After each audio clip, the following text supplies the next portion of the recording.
10 wicket से हार के बाद विश्व क्रिकेट में भारत अपना वर्चस्व खो चुका था।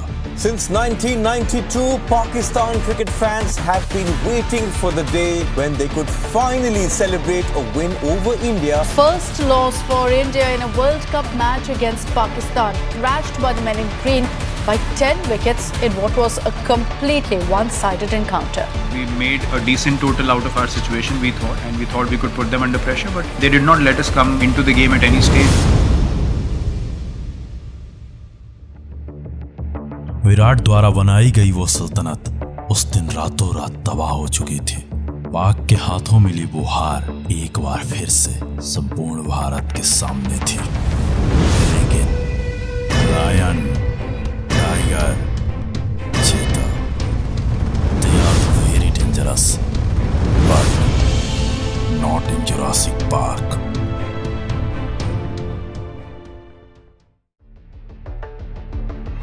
भारत के उस दर्दनाक बल्लेबाजी को देख संपूर्ण पाक में दिवाली थी। जगह जगह जश्न का माहौल था। News anchor, media reporters, cricket के ये दिग्गज भारत के हार की भविष्यवाणी कर रहे थे। बाबर मंद मंद मुस्कुरा रहा था, वहीं रिजवान एक बार फिर से अपने नमाज की तैयारी में था। बुजुर्ग चाचा इफ्ती के भी पर निकल आए थे। डरपोक सदाब भी इस बार सदमे से बाहर था।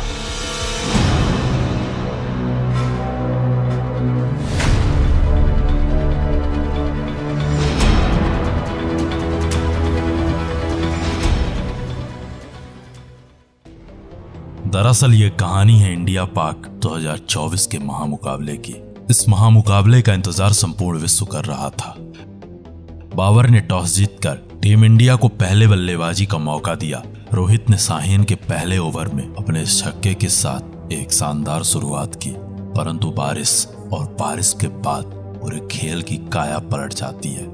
टीम इंडिया ने पहले अपने किंग विराट को खो दिया, फिर अपने कप्तान the six hitting machine hitman को खो चुकी थी। पहले बल्लेबाजी करते हुए भारत का चारों खाने चित होना अब लगभग निश्चित हो चुका था, परंतु अक्षर और पंत ने पाक के हर गेंदबाज का सामना बड़ी बहादुरी से किया और पहले 6 ओवर में टीम इंडिया को 50 के पार पहुंचा दिया। पावर प्ले के बाद अक्षर एक बड़े शॉट के प्रयास में अपना विकेट फेंक चुके थे, परंतु पंत का संघर्ष अभी भी पाक गेंदबाजों के खिलाफ जारी था। अब 10 ओवर का खेल खत्म हो चुका था। टीम इंडिया 90 के करीब पहुंच चुकी थी, परंतु यहाँ से प्रारंभ होता है टीम इंडिया का कोलैप्स। पहले सूर्या, फिर दुबे, फिर अंत में पंत।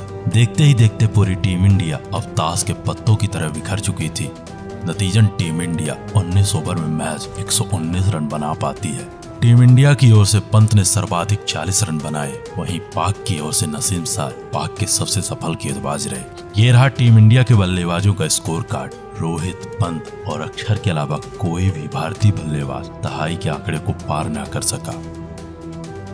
ये रहा पाक गेंदबाजों का स्कोर कार्ड। पाक की ओर से मोहम्मद आमिर, शहनशाह अफरीदी ने शानदार गेंदबाजी की। पाक का हर गेंदबाज अपने मंसूबों में अब खरा उतर चुका था। उस दिन पाक के ये गेंदबाज टीम इंडिया के लिए कहर बन चुके थे। न्यूज, सोशल मीडिया हर जगह चारों तरफ हाहाकार मच चुका था। भारत पाक से हार चुका है, ऐसा हर दूसरे अखबार में छप चुका था। पाकिस्तान ने जबरदस्त बॉलिंग की है, इंडिया की बैटिंग की कमर तोड़ दी है। गेंदबाजी हारिस रऊफ और शाहीन, किसी को खेलना उनके बस के नहीं। इंडिया ऑलरेडी अंडर प्रेशर है। आप उनकी बॉडी लैंग्वेज देखें, that's not very positive. Maximum 15 over में टारगेट चेस करेंगे। गुस्सा, अब हमने सारा गुस्सा उतारना है इंडिया पर। और कुछ ऐसे ही हालात, कुछ ऐसे ही वक्त में एंट्री होती है एक ऐसे शख्स की जिसके बारे में ये दुनिया कहती है जस्सी जैसा कोई नहीं है।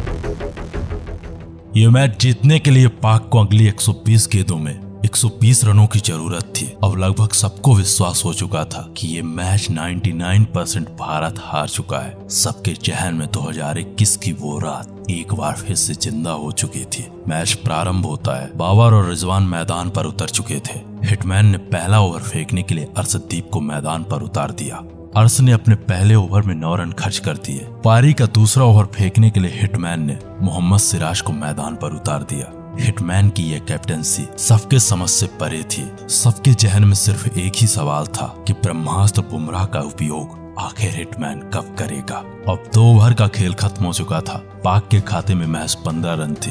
तीसरा ओवर फेंकने के लिए हिटमैन ने अब बुमराह को बॉल थमा दी। ये ओवर बुमराह के लिए बेहद अनलकी रहा, क्योंकि तीसरे ओवर की चौथी बॉल पर रिजवान का ये शॉट और बॉल सीधे दुबे जी के हाथ पर। मोहम्मद रिजवान का एक आसान सा कैच शिवम दुबे के हाथों से छिटक चुका था। अब 3 ओवर का खेल खत्म हो चुका था। पाक के खाते में 19 रन थे। 5वें ओवर को फेंकने के लिए एक बार फिर से कप्तान हिटमैन ने बुमराह के हाथ में बॉल थमा दी। 5वें ओवर में बुमराह ने बाबर का टावर उखाड़ फेंका। बाबर सूर्या के हाथों स्लिप में पकड़ा गया। बाबर का टावर उड़ता देख संपूर्ण पाक को यकीन हो चुका था कि बुमराह नाम की साथी से अब बच पाना लगभग नामुमकिन है।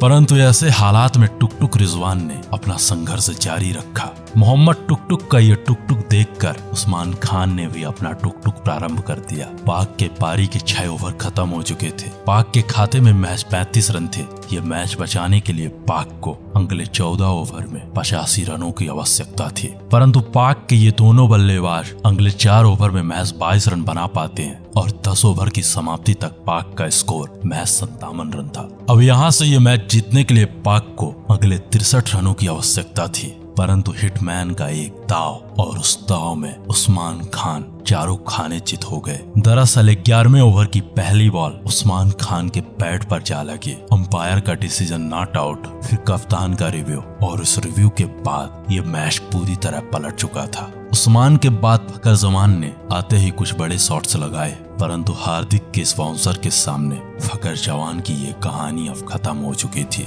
गिरते विकेटों के साथ मियां टुक टुक का टुक टुक और तगड़े लेवल पर जारी हो चुका था। मियां टुक टुक के संघर्ष को देखकर 15वें ओवर की पहली बॉल पर बुमराह ने मौलवी रिजवान को क्लीन बोल्ड कर दिया। मौलवी रिजवान बुमराह की इस बॉल पर 3 स्टंप 2 गिल्लियों के साथ 5 खाने चित हो चुका था। बुमराह की इस ओवर ने पूरे मैच की काया पलट दी। अब 15 ओवर का खेल खत्म हो चुका था। पाक को यह मैच जीतने के लिए अगली 30 गेंदों में 37 रनों की आवश्यकता थी और इन 37 रनों को बनाने के लिए इमाद वासिम के साथ सदाब खान मैदान पर थे, परंतु 16वें ओवर में अक्षर पटेल का ये किफायती ओवर पाक के मुंह से लगभग इस जीत को छीन चुका था। पटेल के सामने इन दोनों बल्लेबाजों की घिघी बच चुकी थी। इमाद वासिम का ये बल्ला मियां टुक टुक की कमी पूरी कर रहा था, वहीं सदाब खान अभी भी सदमे में था। अब 17 ओवर का खेल खत्म हो चुका था। पाक का स्कोर 90 पर 5 विकेट था। अब अगली 18 बॉलों पर पाक को ये मैच जीतने के लिए 30 रनों की आवश्यकता थी। इन 30 रनों को बनाने के लिए इफ्ती चाचा ने बुमराह के सामने बहुत प्रयास किया, परंतु बुमराह ने चाचा को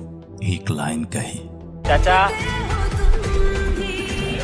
वाले चाचा थोड़ा रेस्ट कर लीजिए वरना रेस्ट इन पीस हो जाएंगे, और चाचा के इस विकेट को उखाड़ फेंका। अब यह मैच आखिरी 6 गेंदों पर निर्भर था और डिसाइड होने वाला था कि इस मैच का विजेता कौन है। लास्ट ओवर की पहली बॉल इमाद वासिम आउट।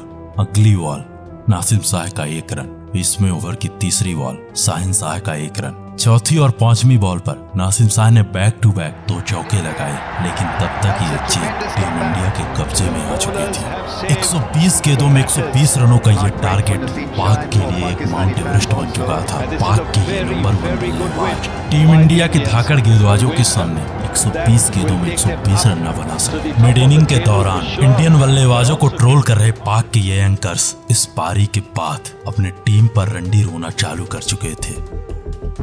अगर पाकिस्तान जीत जाता है तो समझें बहुत हद तक पाकिस्तान को फायदा होगा। पाकिस्तान अगर इंडिया से जीत गया तो बासित भाई आप भंगड़ा डालेंगे? हम उनको यही कहना चाहेंगे कि आप वर्ल्ड कप जीते ना जीते हैं, आप इंडिया से जरूर जीते हैं। मेरी ये सराय बताते 100% पाकिस्तान इंडिया को मैच जिता देगा।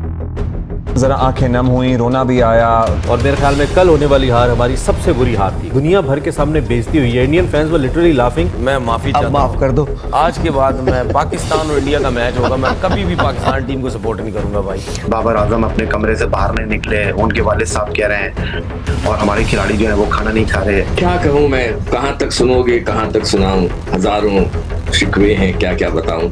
बासित भाई कल आपकी आंखों में आंसू भी आ गए थे, इतनी तकलीफ हुई। मैं सर पकड़ के ना अपने दीवारों पे मारूं या फिर इनको मार दूं। मेरा इस टाइम दिमाग फट रहा है। मैं कह रहा हूं मैं ना इनको इन्होंने ये क्या किया है, ये क्या करना चाह रहे हैं। पाकिस्तानी टीम वालों, मेरी बात ये अपने ज़हन में रखना, बाबर आजम खास तौर पे तू ये ज़हन में रखी, तूने उधर हार के मारा, पाकिस्तानी इमाम का मुंह काला करवाया। जिस दिन तुम पाकिस्तान में घुसे तो मैं तुम्हें कह रहा हूँ ये कोले से तुम लोगों का मुंह काला करूंगा। इंडिया से क्या जीत रहा था, इंडिया ने हमेशा इनको हराया। बड़ा टूर्नामेंट के अंदर जब भी पाकिस्तान ने इंडिया को फेस किया, इंडिया ने हमेशा जलील करके इनको गढ़ में भेजा। इनकी औकात ही नहीं है। बुमराह नाम की वो आंधी उस दिन पूरे पाक को तबाह कर चुकी थी। पाक का बच्चा जसप्रीत बुमराह के खौफ से परिचित हो चुका था। उस दिन संपूर्ण पाक को ज्ञात हो चुका था, Jasprit Bumrah is the new father of पाक।